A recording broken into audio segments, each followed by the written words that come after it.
So you've asked the question before. You've probably asked it of many of us here. Are you searching for comfort, or are you searching for God? And when you were talking about a lot of people who follow these false teachers, the false gurus, I wonder sometimes if people are looking for peace. I think a lot of people are looking for peace. And so I'm wondering if there's a difference, from a dharmic perspective, there's a difference between peace and comfort, and sort of what the relationship is between those two. Sure. And the search for God, of course. Sure. Well, all human beings are in a state of agitation. They're in a state of discomfort. You can call that in essence a sort of a seed of divine angst, where no matter what the circumstance is, they have a situation of personal discomfort.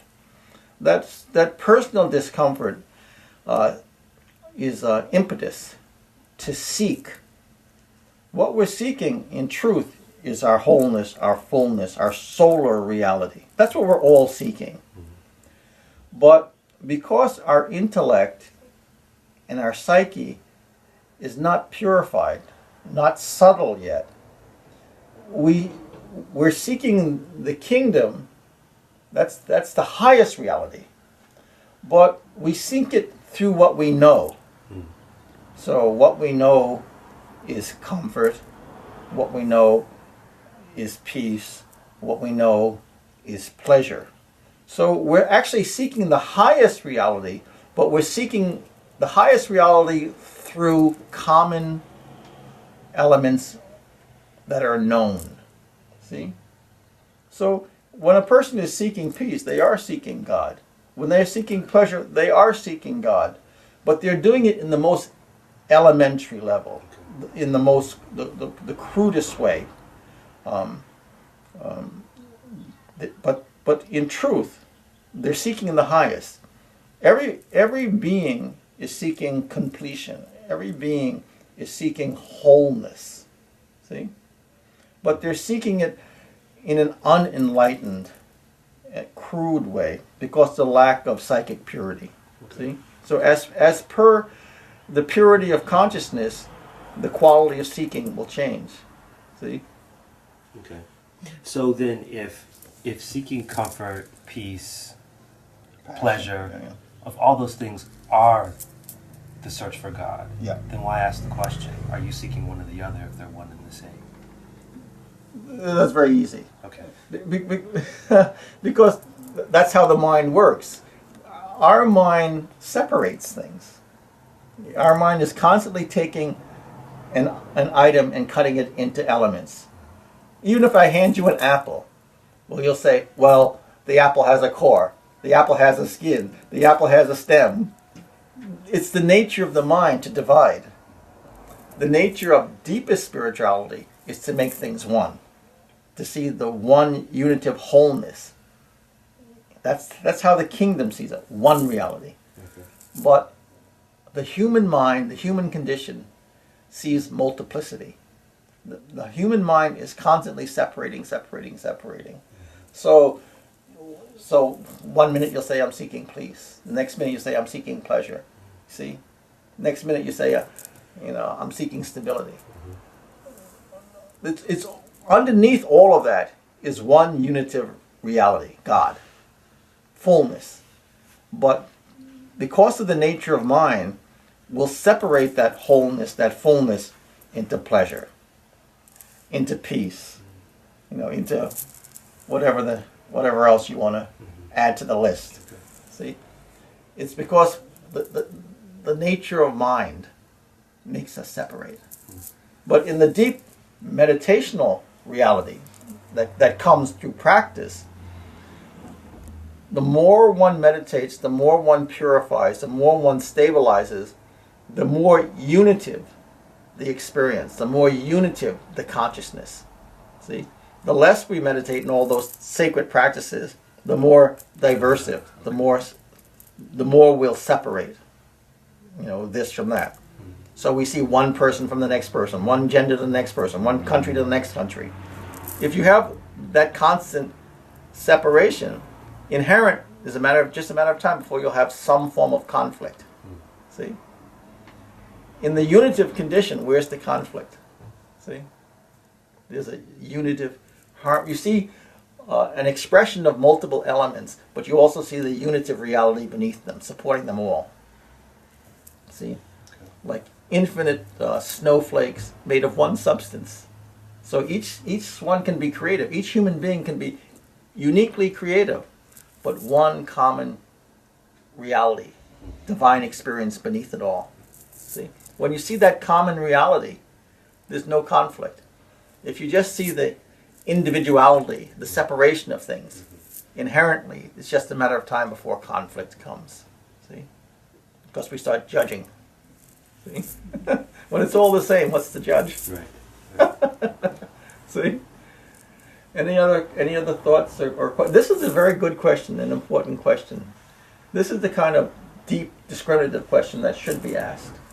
You know, you must ask, you must push. You know, ask every question possible. You don't know. I may get hit by a truck tomorrow. I may not be here. Where are you going to ask the question? It's difficult in this kind of personal, quiet, intimate setting to ask such a direct, such an important question. So always ask. You know, always think. You know, to ask the most important questions, because you're not guaranteed. You are not guaranteed tomorrow, and I'm not guaranteed tomorrow. See? So always realize the opportunity that you have, you know, and then always take the shot. It's very, very important, you know. I don't think I was ever the most clever person, but I hung on to the guru, and I asked 10,000 questions. And I'll continue to ask 10,000 questions until I finish. See? So that's the thing. We're talking about all the various gurus, that the conscience and the nature and life and scriptures. You must have that habit of ceaseless inquiry. See? That ceaseless inquiry will lead you to ceaseless psychic refinement and ceaseless experimental application, which will give you, you know, the experiences. You know, if you want to know, is there a God? If you want to know, are there angels? Do you want to know, are there saints? Are there masters? Is there really sanctity, or all is this just a random unknowable? It is knowable if you do the experiments. See? And always take the shot. You know, learn to see these gurus that are inherent in the world, and to utilize them in a thoughtful, deep way. Then you'll be informed, and then you will come to the condition of direct experience, because every teacher wants to bring you to direct experience. Right now what I'm saying may be philosophical, but the bridge I want us to all cross together is experiential. See? So first I give you an idea and a concept, and then I give you a methodology. And then on the other side of that bridge, the bridge is the methodology. The other side of that bridge is realization of that phenomena, or that aspect or nature of truth. So are there angels? Are there gods? Is there a one realitative God? You know, all knowable things. You know, is there sanctity in the world? Is God involved in an active Leela? Absolutely. But what makes a yogi significant is that they know for sure through their own reality, through their own self, so own undiluted self. It's been a direct revelation, you know, a direct event. It wasn't hearsay. So we moved through from philosophy to process to realization. The process is yoga, to direct realization. Then you know, just like if an elephant steps on your foot, there's no maybe whether it stepped on your foot or not. You know, there's a direct knowing. And the same thing with the kingdom. Our job is to sort of transit or ferret you to a direct knowing. See? But it starts with philosophical discussion and inquiry, then process of experimentation, then through experimentation realization. That's how it works. But you have to be around a scientist. Scientist is a yogi who's asked some questions, involved in the process, and had some level of realization. You know, I can take you to somewhere I've been. I can't really take you intelligently to somewhere I haven't been. See? So you have to find those souls that have moved beyond theory and speculation to realization, to its living events. So this is what my master has done for me, and he's, you know, a cosmic soul. I'm a much smaller being, but have something of value as per God's will to offer. So that's what I offer.